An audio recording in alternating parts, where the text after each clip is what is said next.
নমস্কার বন্ধুরা, সকলে কেমন আছেন? আজকে শনিবার, উঠেছি একটু বেশ লেট করে, প্রায় 8:30 বাজে, কারণ আজকে স্কুল নেই, একটু সময়ও পেয়েছি। আর আপনাদের বলছিলাম না, ওই যে আমরা এক জায়গায় বসে গল্প হয় না বেশ কিছুদিন, তাই পেয়ারাগুলো যেন পেকে গিয়েছে। আজকে সকাল থেকেই শুরু হয়েছে, মানে আজকের দিনটা সারাদিনই আমরা একে অপরে সঙ্গী করে পাবো। তো এই যে যার যেই পেয়ারাটি পছন্দ সে সেই পেয়ারাটি পেরে নেয়। যদি কোনো পেয়ারা আপনিও পছন্দ করলেন, আমিও পছন্দ করলাম, তখন কি হয় বলুন তো, যে আগে বলবো যে ওই পেয়ারাটা আমার, সেই পেয়ারাটা কিন্তু তার হবে। তো এই নিয়মগুলো আমরা বানিয়েছি, আর ভীষণ ভালো লাগে এইগুলো। তো যাই হোক, আর এখানে নিয়ে এসেছিলাম মাশরুম। তাই কখনো কখনো নিজেকে পেছনে খেয়াল করলে দেখি যে আমরা কখনো ভাবিনি যে আমরা এত কিছু সব করতে পারবো। গোটা একটা সংসার সামলে নেব, নিজেদের সামলে নেব। আসলে কি বলুন তো, আমরা বলি ছেলে মেয়ের মধ্যে ভেদাভেদ করি না, কিন্তু ছোটোবেলা থেকেই সেটা শুরু হয়ে যায় কোনো না কোনো দিক দিয়ে। এর জন্যই হয়তো মেয়েরা প্রত্যেকটা সংসারে গিয়ে ঠিক গুছিয়ে গাছিয়ে নিজেকে নিজের মায়ের মতো তৈরি করে নিতে পারে। মাকে দেখে শেখা হয়, তারপরে নিজেই কবে যেন পরিবারে মায়ের মতো একটা জায়গা নিয়ে নিতে হয়।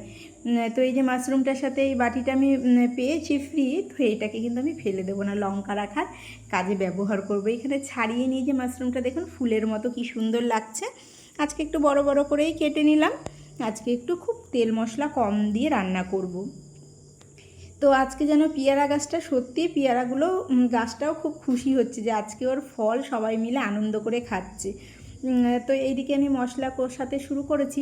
আসলে ছোটোবেলায় না, আমাদের যখন কেউ কিছু দেয়, হয়তো জন্মানোর পর থেকেই যদি কেউ জামা দেয়, তখন হয়তো ছেলেদের না মেয়েদের জামা কেনে। কেউ হয়তো খেলনা দিলে হয়তো পুতুলটাই কিনে দেয়, কখনো গাড়ি বন্দুক খেলনা কিনে দেয় না। তো ভেদাভেদটা যেন শুরু থেকেই আশেপাশের সবাই আমাদের শুরুই করে দেয় যে এটাই আমাদের জীবন। এর জন্য হয়তো একটা মেয়ে একটা সংসারে গিয়ে সেই সংসারটাকে সুন্দর করে গুছিয়ে নিতে পারে।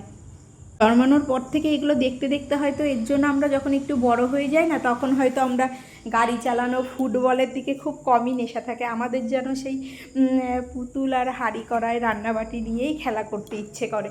কারণ ছোটোবেলা থেকে তো সেটাই আমরা উপহার হিসেবে পেয়ে আসি, কিংবা শুনে আসি।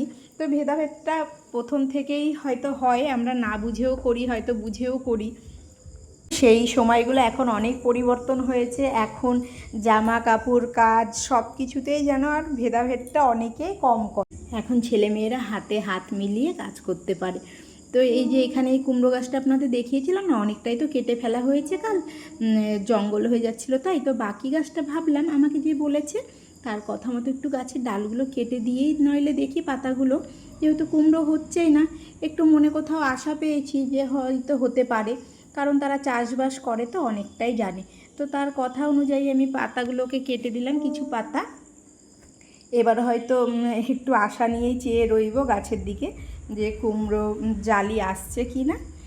যাই হোক, ওইদিকে সব করে এবার এলাম রান্নাঘরে রাতের রান্নাটা সেরে নিতে। তাই ভাবলাম কি করব, একটু সোয়াবিনের তরকারি করে নিই। তাই এখানটায় ভাবা মাত্র একটু মশলা করে নিয়েছিলাম, আদা জিরে একটু টমেটো পেস্ট করে দিয়েছিলাম, লঙ্কা, আর আলুটা ভাতে সেদ্ধ দিয়েছিলাম। এই সোয়াবিনের তরকারিটা করলে কিন্তু আমি আলুটা সেদ্ধ করে দিই, তাহলে গ্রেভি গ্রেভি হয় তরকারিটা, খেতেও ভালো লাগে। সোয়াবিনটা ভেজে রেখে দিয়েছিলাম। আজকে ভিডিওটা না আর বড় করব না, আজকে ভিডিওটা আমার এই পর্যন্তই। সবাই ভালো থাকবেন, সুস্থ থাকবেন, আর অবশ্যই ভিডিওগুলো ভালো লাগলে পরে একটা সুন্দর করে কমেন্ট করে যাবেন, যাতে আমিও আপনাদের পরিবারে গিয়ে একটু ঘুরে আসতে পারি। একটা লাইক করবেন। সবাই ভালো থাকবেন, সুস্থ থাকবেন। রাধে রাধে।